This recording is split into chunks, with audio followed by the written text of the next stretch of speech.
আমি শুভদীপ, তোমাদের Subhadeep sir. Welcome back to the channel. চলো আজকে আমরা দশম শ্রেণীর ইতিহাস পড়া চালু করব। আজকে ফার্স্ট ইতিহাসে দশম শ্রেণীর প্রথম ক্লাস চালু হচ্ছে। তো আজকে ইতিহাসের আমরা প্রথম চ্যাপ্টারটা নিয়ে শুরু করব। দেখো তোমাদের প্রথম চ্যাপ্টারটায় আছে কি না, আধুনিক ইতিহাস চর্চার বৈশিষ্ট্য, ফার্স্ট চ্যাপ্টার, তাই তো? চলো ওটা নিয়ে একটু জেনে যাওয়া যাক। তা আজ ফার্স্ট ইতিহাস চর্চার বৈচিত্র্য জানতে গেলে ফার্স্ট যে জিনিসটা জানা দরকার সেটা হচ্ছে হোয়াট ইজ হিস্ট্রি, ইতিহাস। আমরা ছোটবেলা থেকে একটা কথা ফার্স্ট যে পয়েন্টটা নিয়ে আলোচনা হচ্ছে যে ইতিহাস, তাই তো? ছোটবেলা থেকে তোমরা একটা জিনিস জেনেছো যে অতীতের রাজা থেকে শুরু করে বিভিন্ন অতীতের কাহিনী যখন আমরা জানি তাকে বলা হয় ইতিহাস। তো ইতিহাসের যদি আমরা একটা সংজ্ঞা বলি ইতিহাস কাকে বলে, তাহলে আমরা এটা বলতে পারবো মানব সভ্যতার ক্রম বিকাশ ও ক্রম বিবর্তনের বিজ্ঞানসম্মত বিশ্লেষণ ও চর্চাকে ইতিহাস বলা হয়। কি বললাম? মানব সভ্যতার ক্রম বিকাশ ও ক্রম বিবর্তনের বিজ্ঞানসম্মত বিশ্লেষণটাকে বলা হচ্ছে কি ইতিহাস। তাহলে ফার্স্ট আমি তোমাদেরকে এটা বলে দিলাম যে ইতিহাস কি, এটা জানা গেল। নেক্সট কি, ইতিহাস কথাটির অর্থ কি? ইতিহাসকে ইংলিশে কি বলে? হিস্ট্রি। দেখো ইংরাজি হিস্ট্রি কথাটি এসেছে গ্রিক শব্দ হিস্টোরিয়া থেকে। কি বললাম? গ্রিক শব্দ হিস্টোরিয়া থেকে, যার অর্থ অনুসন্ধান, এবং ল্যাটিন শব্দ হিস্টোর, যার অর্থ জ্ঞান থেকে। বোঝা গেল? তাহলে ইতিহাস শব্দের অর্থটাও বোঝা গেল। এবারে নেক্সট আমরা যে জিনিসটা নিয়ে পড়াবো তোমাদেরকে আমি, সেটা হচ্ছে 3 নম্বর, আধুনিক ইতিহাস কি। ইতিহাস মূলত 3 প্রকারের হয়। একটা প্রাচীন যুগ, 2 মধ্যযুগ, 3 আধুনিক যুগ। অ্যাকচুয়াল আমরা বরাবর জেনে এনেছি, তোমরা অনেকেই ইতিহাসে জানো যে অতীতের জিনিসগুলো জানাকেই, যেখান থেকে জানা হয় সেই পাঠটাকে বলা হচ্ছে ইতিহাস। কিন্তু আধুনিক যুগের ইতিহাস কিন্তু ব্যাপারটা একটু আলাদা। কীরকম? বর্তমানের আধুনিক ইতিহাস হলো সর্বসাধারণের ইতিহাস। আগেকার দিন ইতিহাস কী ছিল?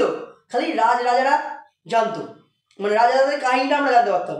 কোন রাজা কি করেছে, কোন সম্রাট কি করেছে, আকবর কি করেছিল, মানে কোন সামন্ত কোন জমিদার কি করেছিল, আমরা তাদের কথা জানতাম।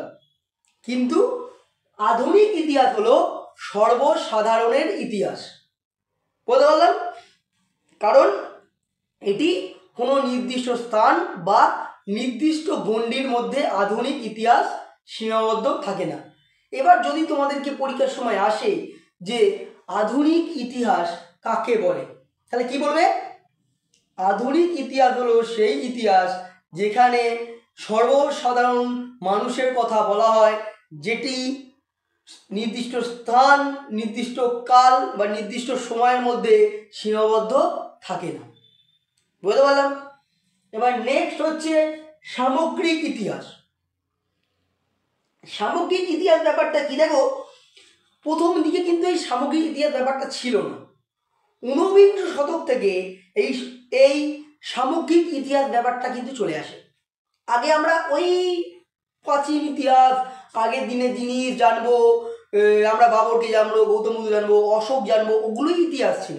কিন্তু ধীরে ধীরে আমরা যখন 19বিংশ শতকে আসি, 19th সেঞ্চুরিতে ঢুকছি যখন, তখন কিন্তু ইতিহাসের ধারণাটা পুরোপুরি চেঞ্জ হতে শুরু করছে।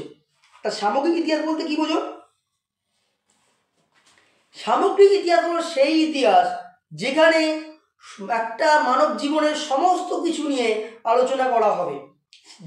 যে ইতিহাসে মানব জীবনের প্রতিটি পর্যায়ে সমস্ত কিছু নিয়ে আলোচনা করা হয়, সেই ইতিহাসকে বলা হয় সামগ্রিক ইতিহাস।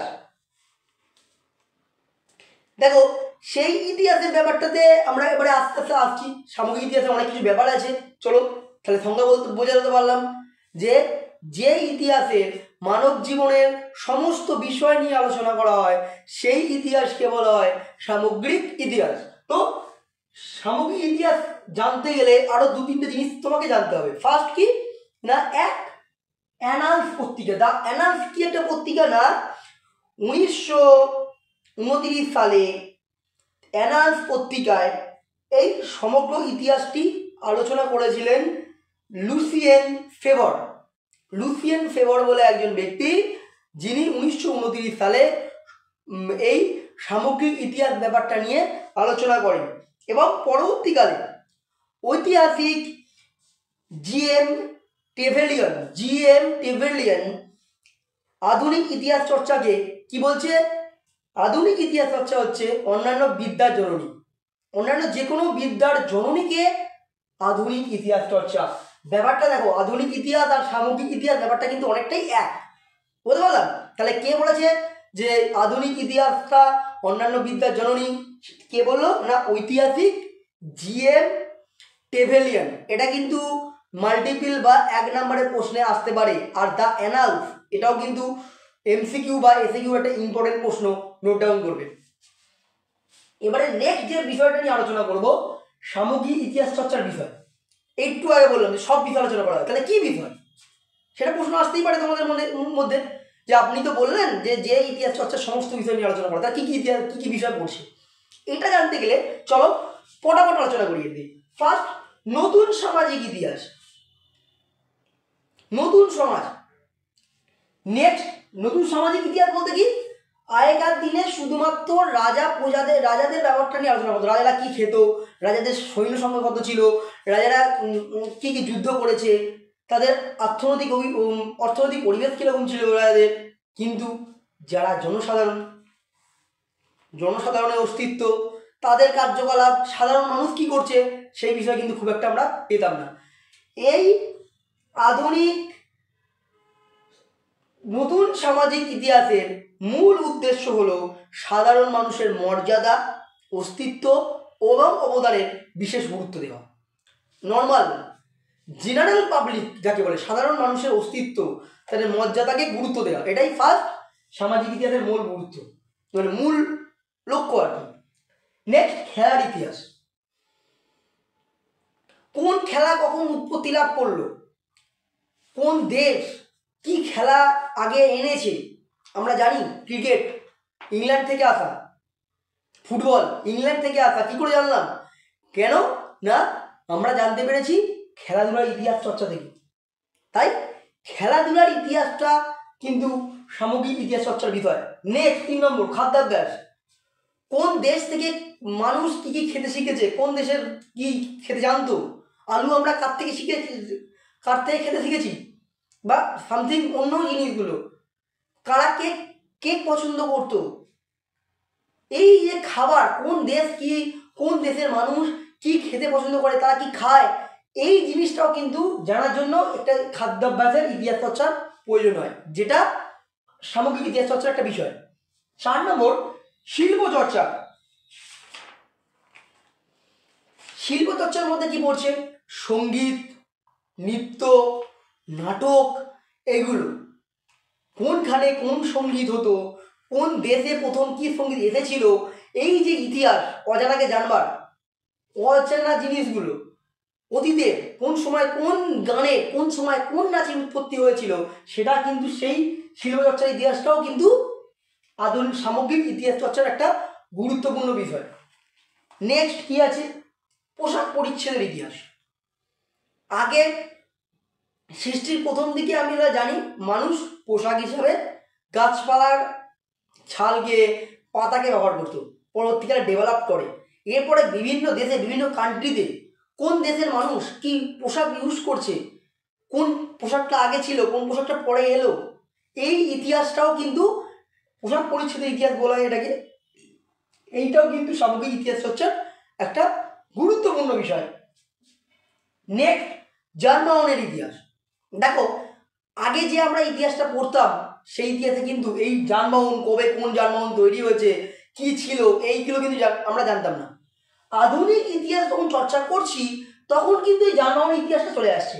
আর এই যানবাহনের ইতিহাস চর্চাটা কিন্তু সামগ্রিক ইতিহাস চর্চারই একটা বিষয়। নেক্সট, দৃশ্য শিল্পের ইতিহাস। এই যে দেখো রেডিও, টিভি, কোন সময় কোন সিনেমাটা এসেছে, আগে চলচ্চিত্র কীভাবে তৈরি হতো, এই জিনিসগুলো জানাটা কিন্তু ইতিহাস। আমরা এটা আগে জানতাম না। এই তোমার দৃশ্য শিল্পের ইতিহাসটাও কিন্তু এর মধ্যে পড়ছে। নেক্সট, স্থাপত্যের ইতিহাস। সারা পৃথিবীর মানুষ যে কোনো জায়গায় যে কোনো স্থাপত্য কীর্তি স্থাপন করেছে, এর বিষয়ে একটা ইতিহাস তৈরি হয়। যে ইতিহাস চর্চায় স্থাপত্য নিয়ে আলোচনা করা হয়, স্থাপত্য, সেই ইতিহাসকে বলা হয় স্থাপত্যের ইতিহাস। এই স্থাপত্যের ইতিহাস চর্চাটাও কিন্তু সামগ্রিক ইতিহাস চর্চারই একটা বিষয়। নেক্সট কি হয়? স্থানীয় ইতিহাস।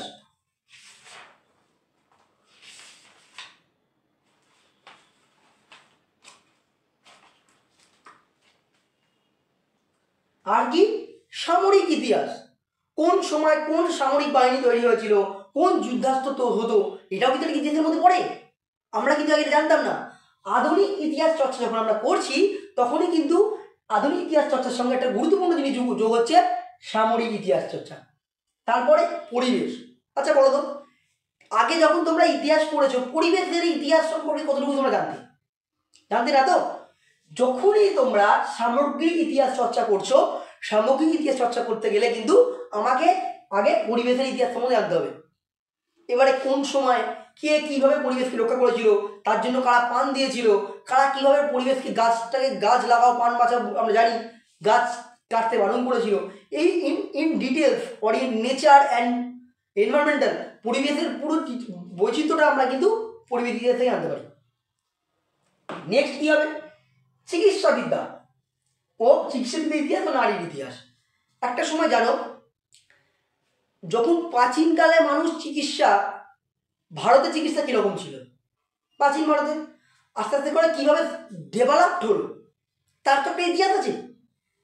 সেই ইতিহাসটা আগে কভার করা হতো না। যবে থেকে আধুনিক ইতিহাস চর্চা করা হচ্ছে, তখন থেকে কিন্তু এই চিকিৎসাবিদ্যাটাও আসছে। এই চিকিৎসাবিদ্যার ইতিহাস সম্পর্কে বিভিন্নজন বিভিন্ন বই লিখেছেন, সেখান থেকে আমরা জানতে পেরেছি। মেনলি এই ইতিহাসগুলো আমরা 19 শতকের থেকেই বেশি জানতে পারি। আর এই চিকিৎসাবিদ্যার ইতিহাস, এটাও কিন্তু সামগ্রিক ইতিহাস চর্চার একটা বিষয়। লাস্ট 13 নম্বর যেটা ঢুকবে, সেটা হচ্ছে নারীর ইতিহাস। আমরা দেখো, সবসময় আগে আমরা জানতাম রাজা, বিশেষ করে ছেলেদের ইতিহাস, ছেলেরা কীরকম ছিল, তারা শিক্ষা ব্যবস্থা সব কিছু, কিন্তু নারীদের বারবার অবহেলিত, লাঞ্ছিত, অপমানিত হয়েছে বারবার। তাই নারী শিক্ষা কতটা উন্নতি হবে, নারীর ইতিহাস, এটাও কিন্তু একটা সামগ্রিক ইতিহাস চর্চারই একটা বিষয়। দেখো, আজকে আমি কিন্তু প্রতিটা ইতিহাস সম্পর্কে ইন ডিটেলস তোমাদেরকে জানাচ্ছি না। নেক্সট ভিডিওতে তোমরা পাবে, যেখানে আমরা আলোচনা করব দুটো বিষয় নিয়ে, দুটো ইতিহাসকে নিয়ে। একটা হচ্ছে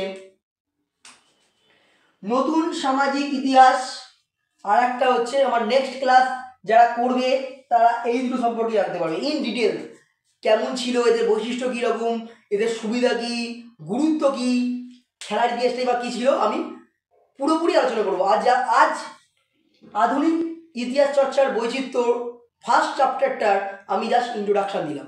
আমি আরেকবার রিপিট করছি, প্রথমে জানতে হবে ইতিহাস কী, তারপরে ইতিহাসের অর্থ কী, তারপরে আধুনিক ইতিহাস কী, তারপরে সামগ্রিক ইতিহাস কী আমি বলেছি, তারপরে কি বলেছি অ্যানালস, দ্য অ্যানালস পত্রিকা। তারপরে আমি বলেছি কি জে.এম. টেবেলিয়ানের কথা, যিনি বলেছেন যে আধুনিক ইতিহাস বা সামগ্রিক ইতিহাস হলো অন্যান্য বিদ্যার জননী। তারপরে সামগ্রিক ইতিহাস চর্চার পুরো বিষয় 13টি যে বিষয় আছে, সে বিষয় নিয়ে আলোচনা করলাম। আমি এখানে তোমাদেরকে, মাই ডিয়ার অল স্টুডেন্টস, তোমরা যারা 10-এ পড়ছো, তোমাদের প্রত্যেককে আমি বলছি, যদি আমার প্রতিটা ক্লাস ফলো করো, তাহলে আলাদা করে টিচার লাগবে না, তোমরা এটাতেই করতে পারবে। আমি প্রতিটা বইয়ের প্রতিটা পাতা ধরে ধরে তোমাদেরকে আমি ইন ডিটেলস বোঝাচ্ছি। এটা ফার্স্ট ইন্ট্রোডাকশান পর্ব। পরের পর্ব থেকে আমরা কিন্তু এই দুটো ইতিহাস নিয়ে আলোচনা করব। ভিডিওটি যদি বুঝতে পারো, তাহলে অবশ্যই লাইক করো, না বুঝতে পারলে কমেন্ট করে জানাও কোনখানটা বুঝতে পারছো না, এবং যদি ভালো লাগে তাহলে প্রচুর প্রচুর শেয়ার করো। আর তোমাকে বলছি, তুমি যদি নতুন হয়ে থাকো তাহলে অবশ্যই চ্যানেলটিকে সাবস্ক্রাইব করে বেল আইকনটা বাজিয়ে দাও, তাহলে আরও নতুন নতুন অনেক বাংলা, ইতিহাস, ভূগোল, দশম শ্রেণী, নবম শ্রেণী, যার যেটা প্রয়োজন প্রত্যেকটা ভিডিও কিন্তু তোমরা পেতে পারবে। ফিরে আসছি আরও একটা নতুন ভিডিও নিয়ে, ততক্ষণে তোমরা ভালো করে পড়ো আর নোট তৈরি করো।